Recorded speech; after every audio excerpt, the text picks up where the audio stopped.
Good morning. Market വ്യൂവിലേക്ക് സ്വാഗതം. നോക്കാം സാമ്പത്തിക ലോകത്തെ പ്രധാന തലക്കെട്ടുകൾ. ഓഹരി വിപണികളിൽ ചാഞ്ചാട്ടം. ദുർബലമായ ആഗോള വിപണികൾ. വ്യാപാര തുടക്കത്തിൽ ഇന്ത്യൻ വിപണികൾക്ക് തിരിച്ചടിയായി. ഏഷ്യൻ വിപണികളും നഷ്ടത്തിൽ. മൊത്ത വിലക്കയറ്റ കണക്കുകൾ ഉറ്റുനോക്കി നിക്ഷേപകർ. പാരാമൗണ്ട് ഗ്ലോബലിന്റെ ഓഹരി വാങ്ങുന്ന റിലയൻസ് ഇൻഡസ്ട്രീസ് ശ്രദ്ധാകേന്ദ്രം. ബിറ്റ്കോയിൻ ഉയർച്ചയുടെ പാതയിൽ. മൂല്യം $73,000 മുകളിലെത്തി. ഡോളറിനെതിരെ രൂപയ്ക്ക് നേരിയ നേട്ടം.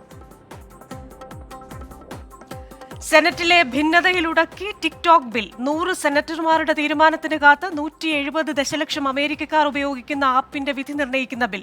ടിക്ടോക്ക് നിരോധനത്തിനോ നിയന്ത്രണ ഓഹരി വിൽപ്പനയ്ക്കോ വ്യവസ്ഥ ചെയ്യുന്ന ബിൽ സെനറ്റ് പാസാക്കിയാൽ ഒപ്പുവെക്കുമെന്ന് ജോ ബൈഡൻ. ബിൽ പാസാകുന്നത് ചൈനീസ് US നയതന്ത്ര ബന്ധത്തെ ഉലച്ചേക്കുമെന്ന് വിദഗ്ധർ.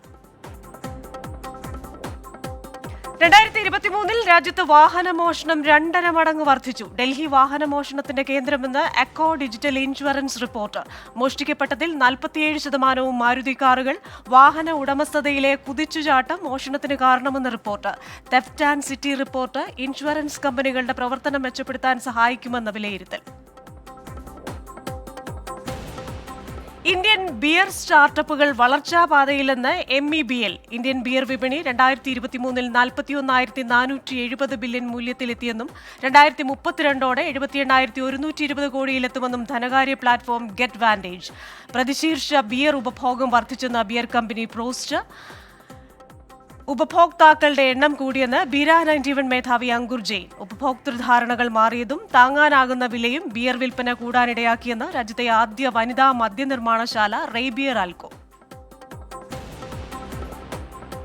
നിയന്ത്രണ മാനദണ്ഡങ്ങൾ പാലിക്കാത്തതിന് 2 വായ്പാദാതാക്കൾക്ക് പിഴ ചുമത്തി RBI. ബാങ്ക് ഓഫ് ഇന്ത്യ 1.4 കോടിയും ബന്ധൻ ബാങ്ക് 29.55 ലക്ഷവും പിഴ ഒടുക്കണം. പലിശ നിരക്ക്, ഉപഭോക്തൃ സേവനം, കമ്പനി ചട്ടങ്ങൾ എന്നിവയിൽ RBI നിർദ്ദേശം പാലിച്ചില്ലെന്ന് സർക്കുലർ. ഇന്നലെ ഓഹരി വിപണികളിൽ ഒരു കറുത്ത ബുധനാഴ്ചയായിരുന്നു. വലിയ ഇടിവിലാണ് എല്ലാ മേഖലകളും ഇന്നലെ ക്ലോസ് ചെയ്തത്. ഇന്ന് വിപണിയിലേക്ക് വന്നു കഴിഞ്ഞാൽ വിപണിയിൽ ഇന്നൊരു ചാഞ്ചാട്ടമാണ് ദൃശ്യമാകുന്നത്. രാവിലെ കുറഞ്ഞു തുടങ്ങിയ വിപണി ഇന്നിപ്പോൾ നേരിയ നേട്ടമാണ് ഇപ്പോൾ കാണിക്കുന്നത്. 3 പോയിന്റ് ഉയർന്ന് 22,000 എന്ന് പറയുന്ന സൈക്കോളജിക്കൽ ലെവലിലാണ് ദേശീയ ഓഹരി വിപണിയിൽ വ്യാപാരം തുടരുന്നത്. ബോംബെ ഓഹരി വിപണിയിൽ 72,721 നിലയിലാണ് വ്യാപാരം. 38 പോയിന്റ് താഴ്ന്നാണ് അവിടെ വ്യാപാരം നടക്കുന്നത്. ഇനി ഡോളർ രൂപ എക്സ്ചേഞ്ച് റേറ്റ് നോക്കിക്കഴിഞ്ഞു കഴിഞ്ഞാൽ വീണ്ടും ഡോളറിന് ഒരു ചെറിയ മേൽക്കൈ വരുന്ന രീതിയാണ് കാണുന്നത്. 82 രൂപ 89 പൈസയാണ് ഇന്നത്തെ ഡോളർ രൂപ എക്സ്ചേഞ്ച് റേറ്റിൽ വ്യാപാരം തുടങ്ങിയിരിക്കുന്നത്. രാവിലത്തെ മാർക്കറ്റ് വിശകലനത്തിനായി ശ്രീ പ്രിൻസ് ജോർജ് ഉണ്ട്, managing director DBFS. Shri prince George, very good morning. എന്തായാലും ഇന്നലെ ഒരു ബ്ലാക്ക് വെനസ്ഡേ ആയിരുന്നു. അതിനുശേഷം ഒരു കരടിക്കാലം തുടരുമോ എന്ന ഒരു ആശങ്കയുണ്ട്. നിക്ഷേപകർ ജാഗ്രതയിലാണ്. ഇന്നിപ്പോൾ മൊത്തവിലക്കയറ്റ സൂചിക വരാനിരിക്കുന്നു. തെരഞ്ഞെടുപ്പ് അടുത്തതുമായി ബന്ധപ്പെട്ട ചില മാറ്റങ്ങൾ വിപണിയിൽ ഉണ്ടാകുമെന്ന് പ്രവചിക്കുന്നവരുണ്ട്. ഏത് രീതിയിലായിരിക്കും ഇതൊക്കെ മാർക്കറ്റിനെ സ്വാധീനിക്കുക? ഇന്നലത്തെ ഒരു പ്രത്യേക സിറ്റുവേഷൻ ആയിരുന്നു. കാരണം ഇന്നലെ മാർക്കറ്റിലെ ശക്തമായിട്ടുള്ള മിഡ് ആൻഡ് സ്മോൾ ക്യാപ് സ്റ്റോക്കുകളിലുള്ള സെല്ലിംഗ് ആയിരുന്നു ഇന്നലത്തെ പ്രത്യേകത. ഇൻഡെക്സ് ആണെങ്കിലും താഴേക്ക് വന്നു. പക്ഷെ ആ ഒരു രീതി ഇന്ന് ഇപ്പൊ രാവിലെ കാണുന്നില്ല മാർക്കറ്റിൽ. ഇന്ന് രാവിലത്തെ സിറ്റുവേഷൻ അനുസരിച്ച് മാർക്കറ്റ് ഫ്ലാറ്റ് ആയിട്ടാണ് ഓപ്പൺ ചെയ്തിരിക്കുന്നത്. മാർക്കറ്റിൽ ഇന്നലെ ഹെവിലി ഒരു ഓവർസോൾ സിറ്റുവേഷൻ, വളരെ ഷോർട്ട് ടൈം ഫ്രെയിമിൽ എടുക്കുമ്പോൾ ഒരു ഓവർസോൾ സിറ്റുവേഷനിലേക്ക് മാർക്കറ്റ് എത്തിയിട്ടുണ്ട്. അതുകൊണ്ട് തന്നെ 21,800 എന്നുള്ള ലെവലിന് താഴേക്ക് ഇന്ന് മാർക്കറ്റ് സ്പോട്ട് നിഫ്റ്റി പോകാനായിട്ടുള്ള ചാൻസ് കുറവാണ്.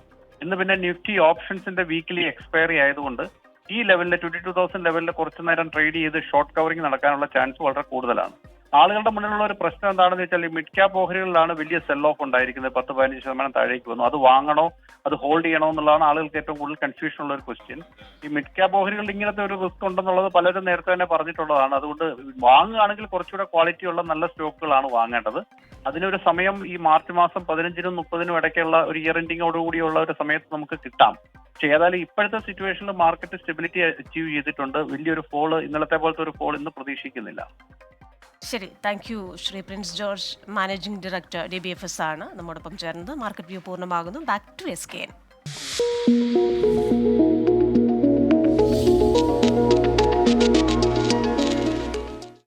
DBFS മാർക്കറ്റ് വ്യൂ സമർപ്പിക്കുന്നത് DBFS wealth management and non banking finance.